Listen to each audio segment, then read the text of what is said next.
Hello दोस्तों, नमस्कार। SM किसी चैनल में मैं आप सब लोगों का दिल से बहुत बहुत स्वागत करता हूं।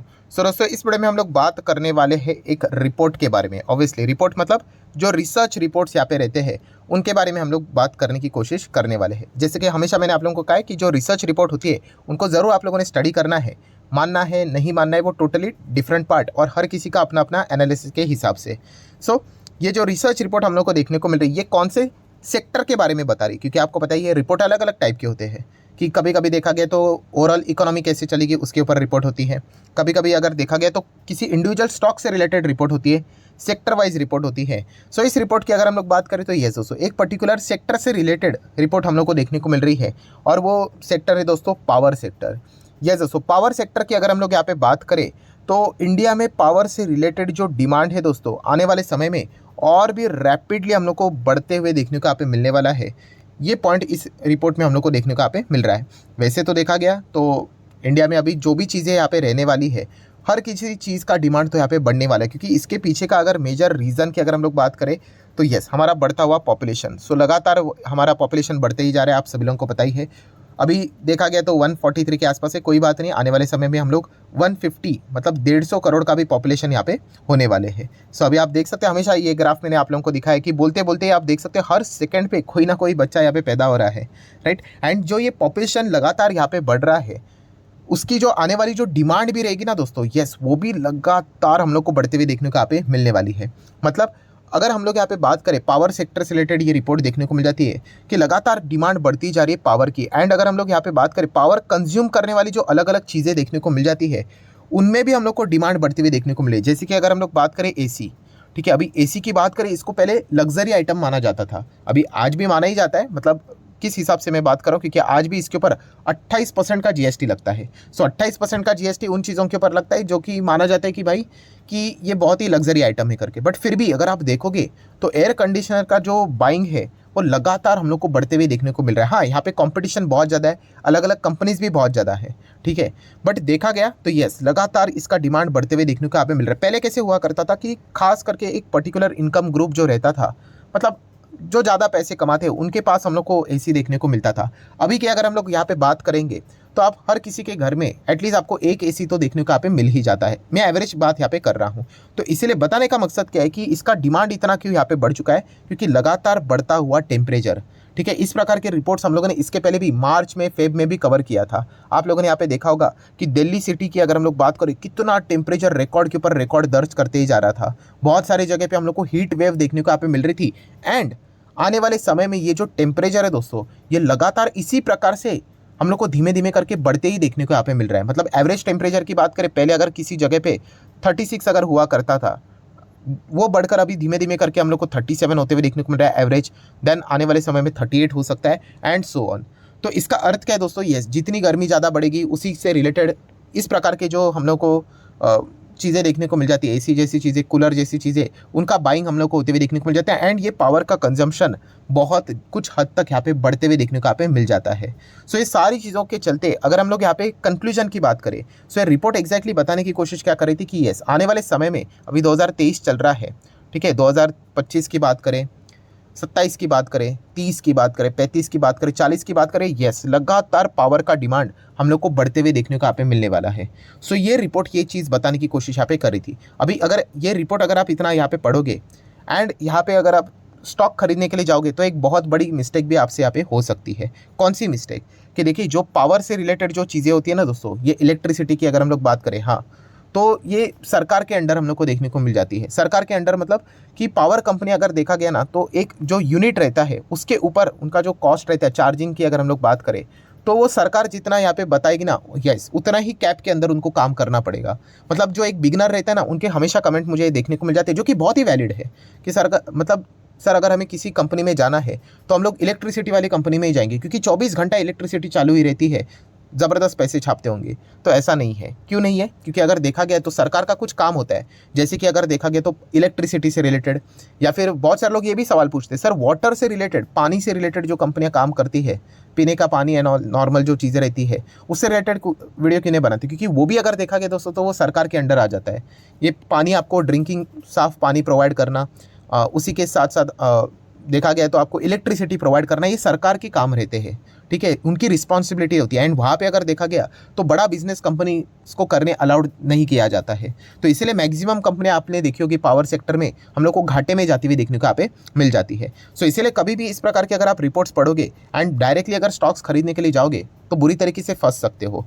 ट्रेडिंग अलग होता है, इन्वेस्टमेंट अलग होता है, ये मैं बार बार आपको बता रहा हूँ। एंड मैं सारी चीज़ें इन्वेस्टमेंट के हिसाब से यहाँ पे बोलता हूँ। सो अगर आपका विजन बहुत लॉन्ग टर्म का है पावर सेक्टर को पकड़कर, तो मुझे ऐसा लगता है कि आपने फिर रिन्यूएबल सेक्टर जो रहता है, सोलर पावर की अगर हम लोग बात करें, रिन्यूएबल एनर्जी में जो कंपनियां काम करती है उनके ऊपर आपका फोकस रहना चाहिए, ना कि ये जो पावर जनरेशन, डिस्ट्रीब्यूशन, ट्रांसमिशन से रिलेटेड काम करती है वहाँ पे फोकस होना चाहिए।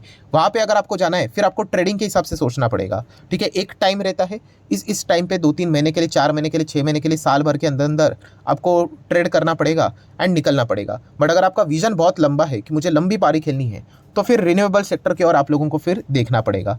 सो ऐसे अलग अलग टाइप के रिपोर्ट्स देखने को मिल जाते हैं। सो अगर हम लोग आज की भी अगर हम लोग रिपोर्ट की बात करें तो जेफरीज की भी रिपोर्ट देखने को मिली थी। उन्होंने भी अपने पावर सेक्टर से रिलेटेड कुछ टॉप पिक्स यहाँ पे बताए हैं। ऑब्वियसली उनका कहना है, उनकी स्टडी है, तो आप यहाँ पे देख सकते हैं NTPC, power grid, JSW energy, इन स्टॉक्स से रिलेटेड उन्होंने यहाँ पे मतलब क्या है कि अच्छा कर सकते करके, ठीक है। कोई रिकमेंडेशन है मेरे साइड से, उन्होंने ये बताए हुए स्टॉक्स यहाँ पे। अभी एनटीपीसी की अगर हम लोग बात करें तो सेम वही प्रॉब्लम, अगर आप देखोगे मैक्सिमम चार्ट पैटर्न देखिए कि स्टॉक अच्छा कर रहा है, टॉप लेवल पे देखने को मिलेगा, बट इन्वेस्टमेंट के लायक इतना नहीं रहता है, ठीक है। बहुत रोते रोते स्टॉक चलते हुए देखने को मिल जाते हैं। हाँ, अगर ये रिन्यूएबल सेक्टर में अगर बहुत एग्रेसिवली काम करेंगे तो फिर आप चाहो तो इसके बारे में विचार कर सकते हो। बट फिर भी सरकार, आप सभी लोगों को पता ही है, उनका ज़्यादा कंट्रोल रहते हुए देखने को मिल जाता है। एंड ऊपर से अगर देखा गया तो ये कंपनी भी सरकारी ही कंपनी है, तो ये भी फंड आप लोगों को पता होना चाहिए। तो ऐसा नहीं बस रिपोर्ट पढ़ लिया और जाके खरीदने का विचार कर रहे हैं। एंड मैं इन्वेस्टमेंट के हिसाब से बात कर रहा हूँ। Then power grid, again a सरकारी कंपनी, मैक्सिमम चार्ट पैटर्न अगर हम लोग देखेंगे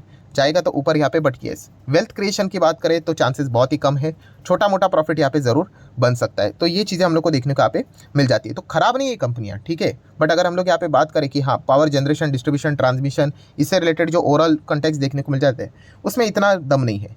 अब बात करेंगे जेएसडब्ल्यू एनर्जी। हाँ, आप चाहो तो इस कंपनी को स्टडी कर सकते हो, ठीक है। पहले वाले 2 कंपनीज तो अगर देखा गया तो इतना कुछ दमदार परफॉर्मेंस देखने को नहीं मिल रहा है। जेएसडब्ल्यू एनर्जी की बात करें, बहुत ही रिस्की है, ठीक है। इसमें प्लस माइनस का बड़ा बड़ा खेल खेला जाता है। ये देखिए इस प्रकार से एकदम रॉकेट की तरह तेजी, फिर नीचे करके। बट यस, ये रिन्यूएबल सेक्टर जो रहता है ना दोस्तों, उसमें जेएसडब्ल्यू एनर्जी बहुत अच्छा खासा मतलब अपने आप को बड़ा करने का कोशिश यहाँ पे कर रहा है। सो ज़रूर यहाँ पे आप चाहो तो इस कंपनी को अपने रडार के ऊपर यहाँ पे रख सकते हो, फर्दर स्टडी कर सकते हो। देन नेक्स्ट अगर हम लोग यहाँ पे बात करेंगे IEX, तो पावर से रिलेटेड अगर देखा गया तो ये भी कंपनी से रिलेटेड अच्छा परफॉर्मेंस हो सकता था। बट येस, फिलहाल यहाँ पे क्या चल रहा है कि सरकार से रिलेटेड वो जो अनसर्टेनिटी है उसका आउटकम कब आएगा वो एक देखने वाली बात यहाँ पे बन जाती है। देन अगर देखा गया तो Tata power, yes Tata power भी अगर देखा गया तो उनका जो नॉर्मल बिजनेस है, कौन सा, पावर जनरेशन, डिस्ट्रीब्यूशन, ट्रांसमिशन, इसी बिजनेस के चलते तो ये स्टॉक लगातार 12 साल से हम लोग को नीचे ही जाते हुए देखने को मिल रहा था लगातार। तो ये चीज़ें चेंज की हो गई क्योंकि रिन्यूएबल सेक्टर के चलते। तो ये बात याद रखना जो मैंने अभी आप लोगों को कहा है कि अगर आप किसी भी पावर कंपनीज में इसलिए जा रहे हो कि ये जो इनका कंजम्पशन, जनरेशन, डिस्ट्रीब्यूशन इस बिज़नेस के चलते, तो फिर बहुत ज़्यादा दिक्कत आपको हो सकती है। अगर पावर कंपनी में अगर आपको देखना ही है इन्वेस्टमेंट के हिसाब से तो रिन्यूएबल सेगमेंट के हिसाब से आप लोगों ने देखना है, क्योंकि वही चीज़ हम लोग को फ्यूचर ओरिएंटेड बिजनेस के चलता बड़ा पैसा कमा कर यहाँ पे दे सकती है। बट येस, यहाँ पे एक बहुत बड़ा पॉइंट भी है, कौन सा, कि इसके लिए बहुत ज़्यादा आपको टाइम देना पड़ेगा, मतलब भयंकर होल्ड करना पड़ सकता है। क्योंकि अगर आप देखोगे तो ये जस्ट चीज़ें अभी स्टार्ट हुई है, ठीक है। इलेक्ट्रिक व्हीकल की भी अगर हम लोग बात करें, चार्जिंग स्टेशन आपने देखा है कभी रोड साइड पे? बहुत ही हार्डली किसी ने देखा होगा, बहुत ही कम लोगों ने देखा होगा। तो ये जस्ट शुरुआत हुई है, ठीक है। एंड इस चीज़ को तेज़ रफ्तार पकड़ने के लिए टाइम लगेगा, तो ये भी पॉइंट आप लोगों को पता है यहाँ पे होना चाहिए। वैसे तो जेफरीज की रिपोर्ट की बात करें तो उनको टाटा पावर एंड IEX की बात करें तो ये स्टॉक अंडर परफॉर्मेंस करेंगे, ये पॉइंट उन्होंने सामने यहाँ पे रखा हुआ है। तो ये भी पॉइंट आपको पता होना चाहिए। नेक्स्ट बात करेंगे कोल इंडिया। तो कोल इंडिया अगेन सरकारी कंपनी, ठीक है। जितने भी पावर जनरेट होता है फिलहाल अभी भी, तो कोल का इस्तेमाल ज़बरदस्त किया जाता है। तो इसी चीज़ के चलते हम यहाँ पे कह सकते हैं कि कोल इंडिया भी बहुत सारे लोगों के रडार के ऊपर रहता है, बट फिर भी मैं इसको ज़्यादा फोकस में नहीं रखता हूँ, इग्नोर करता हूँ। सेम वही चीज़, सरकारी कंपनी है, एक लिमिट तक ही ये काम करती है। एंड यहाँ पे टाइमिंग का खेल है। जैसे मेटल में हम लोग बोलते हैं ना, सिक्लिकल स्टॉक्स रहते हैं कि आपका टाइमिंग आपका सही होगा वहाँ पे तो आप पैसा कमाओगे ट्रेडिंग में। अगर आपका टाइमिंग गलत हो गया, फंस गए आप लोग।